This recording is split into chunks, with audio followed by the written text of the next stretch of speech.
was when I come off of playing in Glasgow and I'm checking the results. My big fella said to me, what about Everton?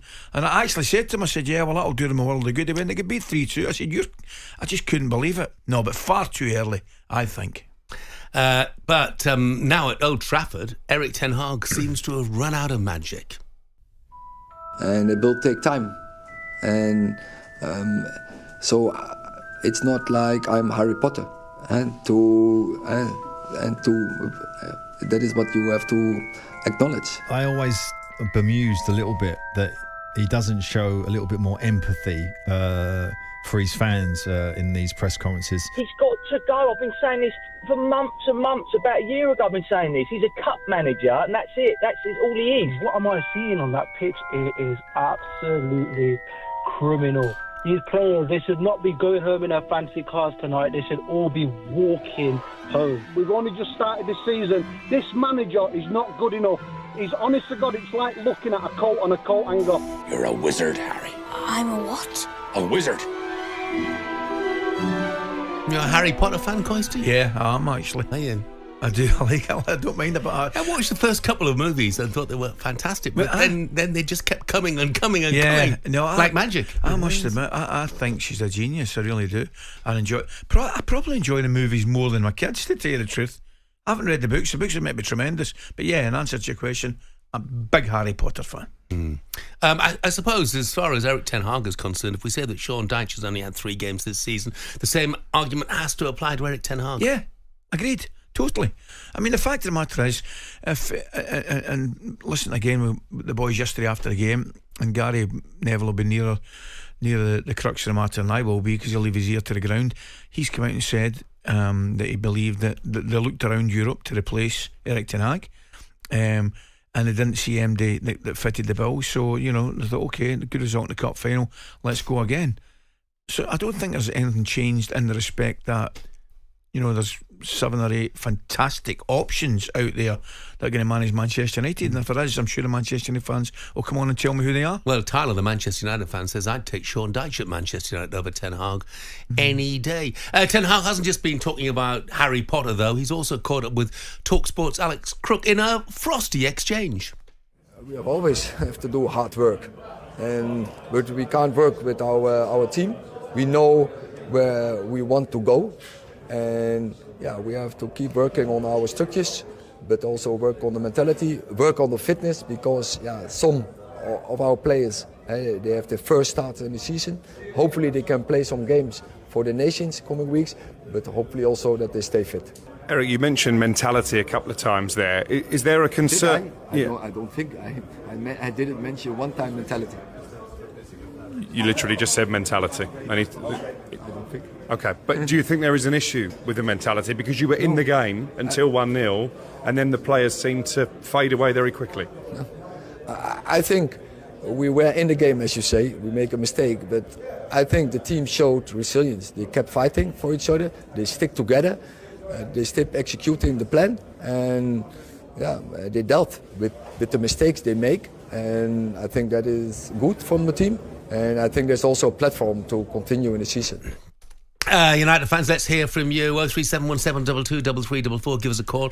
That is what Kurt has done. Morning, Kurt. Good morning, Kurt. Morning, Jeff. Morning, Ali. Kurt, 3 games into a new season. Is that too early to judge Erik ten Hag? No, I don't think so. It's been the same performances for the last couple of seasons. He spent hundreds of millions of pounds on players that just don't look like they can cut it. It's depressing. I mean, it's the same. Like I say, we got battered by Liverpool at home, by 7-0 by Liverpool, and it's the same. It was such a controlled game for them yesterday. We didn't even look like we were going to create a proper chance. Kurt, what about, I'll be honest, I looked towards the end of last season and I was really concerned about Casemiro. I thought he looked tired, and I was just wondering if he was maybe on that slope a little bit. And then I thought he started the season well. I thought he had a couple of good games, but yesterday, obviously, very, very poor, mate. Well, he looked all right in pre-season, I suppose. He looked like he got a bit of his legs back, but then you look at yesterday and he was losing the ball almost every single pass. Even Mainu, I know he struggled because Casemiro wasn't playing well yesterday, but even he lost the ball for the third goal. It was 3 terrible mistakes that professional footballers arguably shouldn't make. Yeah. Kurt, thank you very much Thanks indeed. for the call, mate. I think in defence of Casemiro, he wasn't the only one giving the ball Oh, away. no, not Players at on all. both sides Yeah. were giving the ball away in the first half an hour, pretty much non-stop. Let's hear from Ben, who's a Manchester United fan. Morning, Ben. Morning, lads. How are we? Well, Yeah, mate, good, how are mate. you this morning? Oh, very depressed on the way to work. Where do you think the problems lie, mate? Because Jeff and I have been talking about it all morning, really, and it actually looked, with the greatest respect, as if you were outclassed. Oh, 100%. Ali, I just want to make very quick points. First of all, Liverpool's manager, he comes in within 3 games, you know exactly what football he wants to play, you know exactly what his team's set up to do. We're nearly 3 years in. We still don't know what this manager wants to do. We're scratching our heads at times. I mean, we've just gone through a really good transfer window, to be fair. Still no 20 goals season striker. Still no out-and-out like midfielder. Like, we've got no spares and repairs now. Scott McTominay for 25 million. Napoli are laughing. They've got a right good player there. A player that would give their all. And that's what we was crying out for yesterday. We've subbed the poor young lad on for Casemiro yesterday.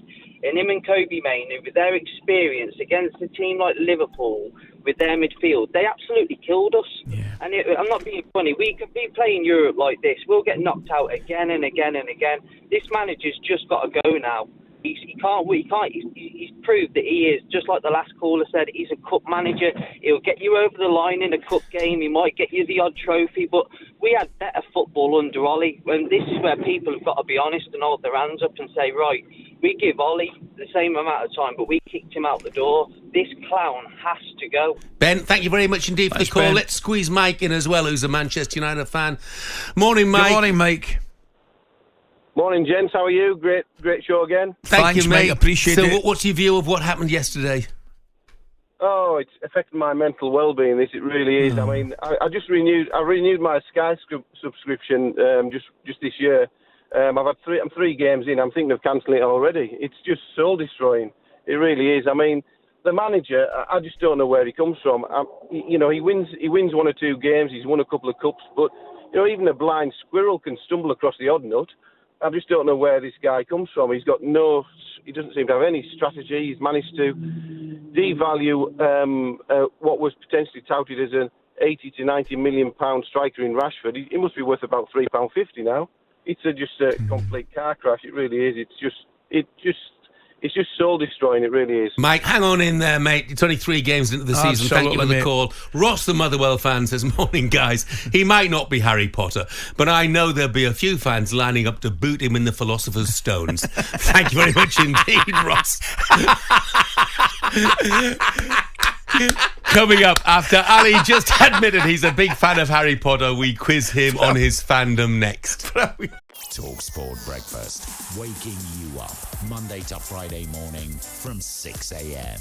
on AM, on DAB, via the talkSPORT app and on your smart speaker. talkSPORT.